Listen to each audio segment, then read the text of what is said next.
नमस्कार साथियों, मैं कुंदन कुमार स्वागत करता हूं करंट अफेयर के इस सेशन में। दोस्तों, आज हम देखेंगे कल के दिनों में घटित राष्ट्रीय और अंतर्राष्ट्रीय खबरों पर आधारित प्रश्न जो आपके किसी भी परीक्षा के दृष्टिकोण से बेहद ही महत्वपूर्ण है। साथ में ही देखेंगे बिहार से संबंधित कुछ करंट अफेयर जो कि आगामी किसी भी बिहार के एग्जाम के लिए बेहद ही महत्वपूर्ण है। तो आप वीडियो के अंत तक बने रहिएगा। वीडियो के अंत में आपसे क्वेश्चन भी पूछा जाएगा जिसका उत्तर आपको कमेंट सेक्शन में जाकर देना रहेगा। आपके स्क्रीन पर दिख रहा होगा कल जो सवाल आपसे पूछा गया था कि हाल ही में सीबीआई के संयुक्त निदेशक के रूप में किसे नियुक्त किया गया है, तो इसका उत्तर होगा दोस्तों सुरेंद्र कुमार आधना। क्या होगा? सुरेंद्र कुमार आधना। अब शुरू करते हैं आज का सेशन। आज का जो पहला क्वेश्चन है मेरा दिवस से है, तो शांति और विकास के लिए विश्व विज्ञान दिवस कब मनाया गया है? दोस्तों, विश्व में शांति और विकास के लिए विज्ञान के महत्व को बताने के लिए हर एक साल हम लोग 10 नवंबर को क्या मनाते हैं? विश्व विज्ञान दिवस के रूप में मनाते हैं दोस्तों। अब आइए, अगला क्वेश्चन है आपका बिहार स्पेशल यानी बिहार से है। तो क्वेश्चन है कि हाल ही में बिहार की दुर्गा सिंह ने 38वें नेशनल जूनियर एथलेटिक्स चैंपियनशिप 2023 में कौन सा पदक जीता है? तो दोस्तों, अभी जूनियर एथलेटिक्स चैंपियनशिप चल रहा है। कहाँ चल रहा है यह? तो यह तमिलनाडु में चल रहा है, कोयम्बटूर के तमिलनाडु में चल रहा है। इसका आयोजन कहाँ हुआ है? कोयम्बटूर तमिलनाडु में पड़ता है। इसमें बिहार की तरफ से बिहार की शेरनी, बिहार की बेटी दुर्गा सिंह ने कौन सा पुरस्कार जीता है? तो स्वर्ण पदक जीता है। कौन सा पदक? स्वर्ण पदक जीता है। या अब आपको जानकारी होना चाहिए कि इनका संबंध बिहार के किस जिले से है? तो इनका संबंध बिहार के गोपालगंज जिले से है। गोपालगंज, इनका संबंध बिहार के किस जिले से है? गोपालगंज जिले से है। अब आते हैं अगले क्वेश्चन पर। अगला क्वेश्चन है आपका कि हाल ही में किस राज्य सरकार ने आरक्षण का दायरा बढ़ाने के प्रस्ताव को मंजूरी दे दी है? तो दोस्तों, अभी बिहार सरकार, बिहार की गवर्नमेंट ने विधानसभा में एक कानून लाकर आरक्षण के बढ़ाने के प्रस्ताव को क्या दे दिया है? मंजूरी दे दिया है। यानी जो पहले आपको आरक्षण 50% मिलता था, अब वो आरक्षण बढ़कर 65% हो गया और साथ में 10% EWS को जोड़ दीजिए तो 75% हो गया। अब यानी जनरल कास्ट के लिए कितना हो गया? तो 25% हो गया। इससे दोस्तों अब जो बाहरी लोग आते थे, घुस जाते थे शिक्षा के क्षेत्र में, टीचर वाला में, उनको अब थोड़ा दिक्कत होगा। अब आइए अगले क्वेश्चन की तरफ चलते हैं दोस्तों। बिहार विधानमंडल में जातीय सर्वे का आंकड़ा पेश किया गया है। अभी बिहार विधानमंडल में जातीय सर्वे का आंकड़ा पेश किया गया है। बताएं कि बिहार में ग्रेजुएट की आबादी कितनी % है? आपको बताना है कि बिहार में, पूरे बिहार में कितने लोग ग्रेजुएशन कर चुके हैं, यानी BA कर चुके हैं, BA, BSc, BCom कर चुके हैं। तो दोस्तों महज 7%, कितना परसेंट? महज 7% लोगों के पास क्या है? ग्रेजुएट की आबादी है। अब देखेंगे दोस्तों पोस्ट ग्रेजुएट यानी जो MA होता है, जो MA होता है वो कितने % लोगों के पास है? तो पोस्ट ग्रेजुएट MA जिसको कहा जाता है 0.82%। 82% लोग ने क्या किया है? MA किया है। अब आपको एक डाटा हम बता रहे हैं जिसको आप नोट करते चलिएगा कि सामान्य वर्ग में 14.5% ग्रेजुएट लोग हैं, पिछड़ा वर्ग में 7.14, अति पिछड़ा में 4.4, अनुसूचित जाति में 3.1, अनुसूचित जनजाति में 3.53% लोग क्या है? ग्रेजुएट है। अभी आपके घर में पिछले साल, इसी साल शुरुआती महीना में टीचर जी आए होंगे और आपका सर्वे किए होंगे। उस सर्वे में आपका नाम पूछा जाता था, जाति पूछा जाता था, धर्म पूछा जाता था, आपकी क्वालिफिकेशन यानी एजुकेशन पूछा जाता था, आपका आप क्या करते हैं, जॉब करते हैं, बिजनेसमैन है, स्टूडेंट है, ये पूछा जाता था। उसके बाद आपके घर में कितनी गाड़ी की संख्या, माने बाइक की संख्या, ये पूछा जाता था। इस सभी का डाटा केंद्र बिहार सरकार ने कल बजट सत्र में अपने बिहार विधानसभा में पेश किया है। जिस तरह से डाटा मिलते जाएगा उस तरह से आपके सामने क्वेश्चन आता जाएगा। तो ये बहुत शर्म की बात है कि बिहार के पूरे आबादी का 7% लोग हैं क्या किए हैं, ग्रेजुएट हैं।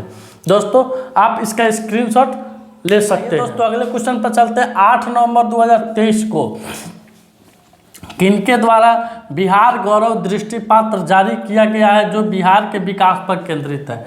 तो यह संतोष मेहरोत्रा जो कि एक महान अर्थशास्त्री हैं बिहार के, इन्होंने बिहार के विकास को केंद्रित करने के लिए बिहार गौरव नामक एक दृष्टिपत्र को जारी किया है। तो इसका उत्तर क्या हो जाएगा, संतोष मेहरोत्रा।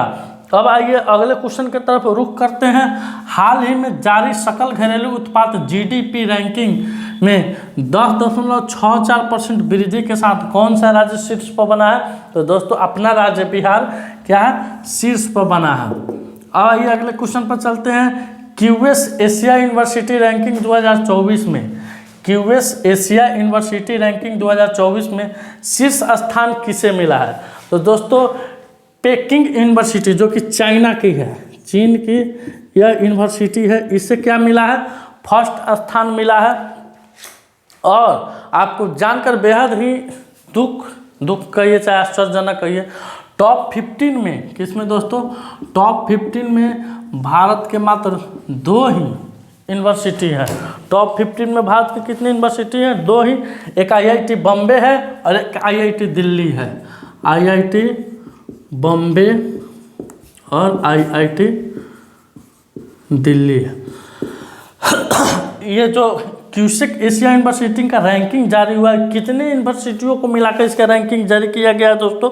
तो पूरा 856 यूनिवर्सिटी, कुल यूनिवर्सिटी टोटल यूनिवर्सिटी 856। टोटल कितना यूनिवर्सिटी है, 856।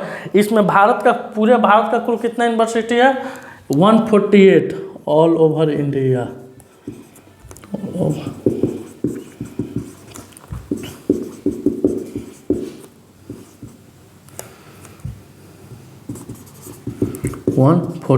इस 148 में मात्र 2 यूनिवर्सिटी टॉप 50 के अंदर रहे हैं। ये भी 50वें क्रमांक पर हैं। टॉप 10, टॉप 20, टॉप 13, टॉप 14 में भी नहीं है। टॉप 1 में है पेकिंग यूनिवर्सिटी जो कि चमगादड़ चाइना की यह यूनिवर्सिटी है। अब आइए अगले क्वेश्चन पर चलते हैं दोस्तों। हाल ही में राष्ट्रीय मानवाधिकार संस्थानों का 14वां अंतर्राष्ट्रीय सम्मेलन कहाँ हुआ? तो दोस्तों राष्ट्रीय मानवाधिकार संस्थान ह्यूमन राइट्स या 1993 का अधिनियम है। यह कोई संवैधानिक संस्थान नहीं है। इसका अभी अंतर्राष्ट्रीय सम्मेलन कोपेनहेगन में हुआ है। कहाँ हुआ? कोपेनहेगन डेनमार्क में पड़ता है। कहाँ पड़ता है दोस्तों? डेनमार्क में पड़ता है। इसका थीम क्या था? यातना और अन्य दुर्व्यवहार। इस बार का इसका थीम था यातना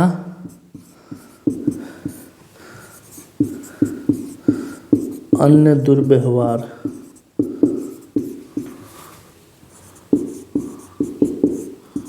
यातना और अन्य दुर्व्यवहार इसका थीम था। इसके अध्यक्ष कौन है? अभी राष्ट्रीय मानवाधिकार के अध्यक्ष कौन है? तो अरुण मिश्रा है। इसके अध्यक्ष अरुण मिश्रा है। दोस्तों महिला आयोग के अध्यक्ष कौन है? तो रेखा शर्मा है। नोट कर लीजिएगा, चूंकि चर्चा में नीतीश कुमार के बयान के बाद वो भी चर्चा में थोड़ा आ गई है। राष्ट्रीय महिला आयोग के अध्यक्ष, राष्ट्रीय महिला आयोग का अध्यक्ष रेखा शर्मा। अब आइए अगले क्वेश्चन पर चलते हैं। हाल ही में 10वां कलिंगा साहित्य महोत्सव कहाँ आयोजित किया गया है? तो दोस्तों उड़ीसा की राजधानी भुवनेश्वर में 10वां कलिंगा साहित्य महोत्सव का आयोजन किया गया। अब उड़ीसा, तो आपके मन में उड़ीसा का नाम सुनते हुए ख्याल आना चाहिए कि अभी हाल फिलहाल में उड़ीसा के नए राज्यपाल बनाए गए हैं, जिसके बारे में हम एक बार डीपली में भी बताए थे। तो रघुवर दास कौन थे? रघुवर दास थे जो कि झारखंड के पूर्व सीएम भी रह चुके हैं, भारत सरकार में कैबिनेट मंत्री भी थे। अब उन्हें उड़ीसा का क्या बनाया गया है? राज्यपाल बनाया गया है। तब राज्यपाल जान लिए तो थोड़ा मुख्यमंत्री के भी बारे में जान लेते हैं। तो उड़ीसा के मुख्यमंत्री कौन है? नवीन पटनायक है। कौन है? नवीन पटनायक है और सबसे लंबा समय तक मुख्यमंत्री के पद पर रहने का कीर्तिमान नवीन पटनायक जी के ही नाम है।